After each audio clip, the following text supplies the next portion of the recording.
Hello leaders and future leaders, this is Retired Sergeant First Class Bites. Welcome back to the channel. Today, we are breaking down the top 5 dumbest Army jobs. Now, before anybody gets offended, starts typing in all caps, or tries to jump me, this list isn't about disrespecting troops or judging the value of these roles. This list is based strictly on the ASVAB. What MOSs require the lowest ASVAB line scores for enlistment. Now, keep in mind, just because these jobs have lower entry requirements on paper doesn't mean they lack importance. In fact, you could argue that several of these MOSs are among the most critical to the Army's overall mission. They play a vital role in the Army's strength and success, and many recruits who score high on the ASVAB actively choose these positions for the challenge, the purpose, or the chance to be right in the action. Others may land in them due to lower test scores and fewer available MOS options, but regardless of how they got there, the work they do is indispensable. Either way, I know number 1 and number 2 on this list are gonna fire some people up. For each MOS on this list, I'll provide an overview of what the job actually involves, the minimum ASVAB line score you'll need to qualify, and a few additional notes to keep in mind. Alright, coming in at number 5 on our list is the 12 Bravo Combat Engineer MOS. Combat engineers are responsible for mobility, counter-mobility, and survivability on the battlefield. They perform construction and demolition tasks using explosives to breach enemy fortifications and create obstacles. Working closely with maneuver elements, their duties include route reconnaissance, obstacle clearance, and operating heavy equipment like bulldozers. Whether constructing bridges or clearing IEDs, 12 Bravos play a crucial role in shaping the battlefield in real time.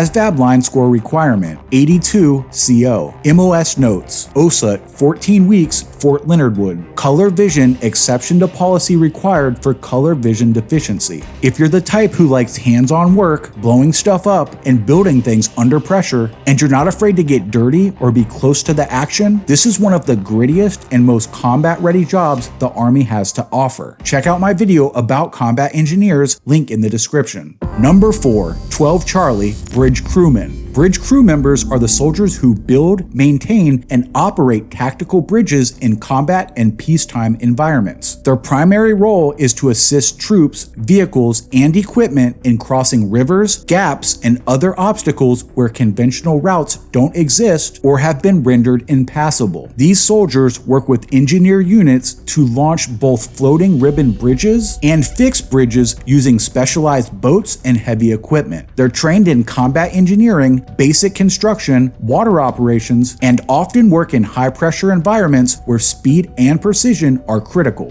ASVAB line score requirement, 82 CO. MOS notes, OSUT, 14 weeks, Fort Leonard Wood. Color vision exception to policy required for color vision deficiency. Driver license required. While it's not the flashiest MOS, 12 Charlies play a major role in keeping the Army moving forward, especially in large-scale combat operations where mobility and logistics can make or break a mission. Number 3, 19 Kilo, M1 Armour Crewmen. These soldiers crew the Army's most powerful ground weapon, the M1 Abrams tank. They operate, load, and maintain one of the deadliest machines on the battlefield, bringing heavy firepower and shock effect to the fight. As a 19 Kilo, you could be a driver, a gunner, a part mechanic, and full-on combat arms. It's loud, cramped, and physically demanding, but for the right soldier, it's the ultimate front row seat to armored warfare. If infantry is the backbone, armor is the steel fist. ASVAB line score requirement, 77 CO. MOS notes, OSUT, 22 weeks, Fort Benning. Max height, 73 inches. Vision correctable to 20/20 in one eye and 2100 in the other eye. Exception to policy required for individuals with red-green color vision deficiency. If you've made it this far into the video, thank you. Drop your current, future, or past MOS in the comments so I can identify my most dedicated viewers. Number Number 2, 19 Delta Cavalry Scout. Oh man, I know all the current and former Cav Scouts are going to be fired up about this. Not only did Cav Scout make this list, but it also made our 5 worst Army jobs video as well. A link to that video is in the description. Is 19 Delta the dumbest and worst MOS in the Army? Based on statistics, kind of, but in reality, it's not. Cavalry Scouts are also known as the Army's eyes and ears on the battlefield. These soldiers are trained to move ahead of friendly forces, gather intelligence, spot enemy movements, and relay critical information back to commanders. They operate everything from Humvees to Bradleys and are often the first to make contact with the enemy. It's a high-risk, high-tempo combat arms role, definitely not for the timid. Cav Scouts are expected to shoot, move, and communicate in some of the Army's most dynamic environments. ASVAB line score requirement, 77 CO. MOS notes, OSA 22 weeks Fort Benning. Vision correctable to 20/20 in one eye and 2100 in other eye. Not waiverable. Exception to policy required for individuals with red-green color vision deficiency. To learn more about Cav Scouts, check my video in the description. Alright, we've made it to the dumbest job in the Army, and I have a feeling a lot of you can guess what it is. If you're yelling 11 series, you'd be correct. The number 1 dumbest Army job is 11 Bravo, Infantrymen. I know 19 Deltas are happy about this, but before you get all cocky Cav Scouts, 19 Delta and 11 Bravo both require the exact same line score. If you didn't know, I am an 11 Bravo myself, and I believe it's the best job in the Army, but it does require a very low ASVAB line score. If you are joining the regular Army, you will actually join as an 11 X-Ray, not an 11 Bravo. 11 X-Ray is probably the most well-known and misunderstood MOS in the Army. Technically, 11 X-Ray isn't a specific job. It's an enlistment option that places you into either 11 Bravo Infantrymen or 11 Charlie Indirect Fire Infantrymen after training. These are the Army's frontline warfighters, the ones who close with and destroy the enemy, seize and hold terrain, and do the gritty work that can't be replaced by machines or tech. Yes, infantry requires a low ASVAB score, but let's be clear, low score requirement doesn't mean low standards. In fact, many infantry soldiers, myself included, scored high enough on the ASVAB to pick nearly any job in the Army, yet still chose infantry. ASVAB line score requirement, 77 CO. MOS notes, OSA 22 weeks Fort Benning. Must be a stud. Correctable distant vision of 20/20 in one eye, 2100 in other eye. Infantry isn't just a job, it's a lifestyle. It's carrying the most weight, living in the worst conditions, and being the first to close with and destroy the enemy. Although the entry score is low, the demands are among the highest, physically, mentally, and emotionally. And there you have it, the top 5 dumbest Army jobs based on ASVAB line score requirements, straight from DAPAM 611-21. Remember, just because a job has a low entry score doesn't mean it's easy, unimportant, or filled with unmotivated soldiers. Whether you are aiming for infantry, armor, or a support role, what matters most is what you bring to the table once you're in. If you have any questions about Army MOSs or the Army in general, don't hesitate to ask. This is Sergeant First Class Bites. I'm out.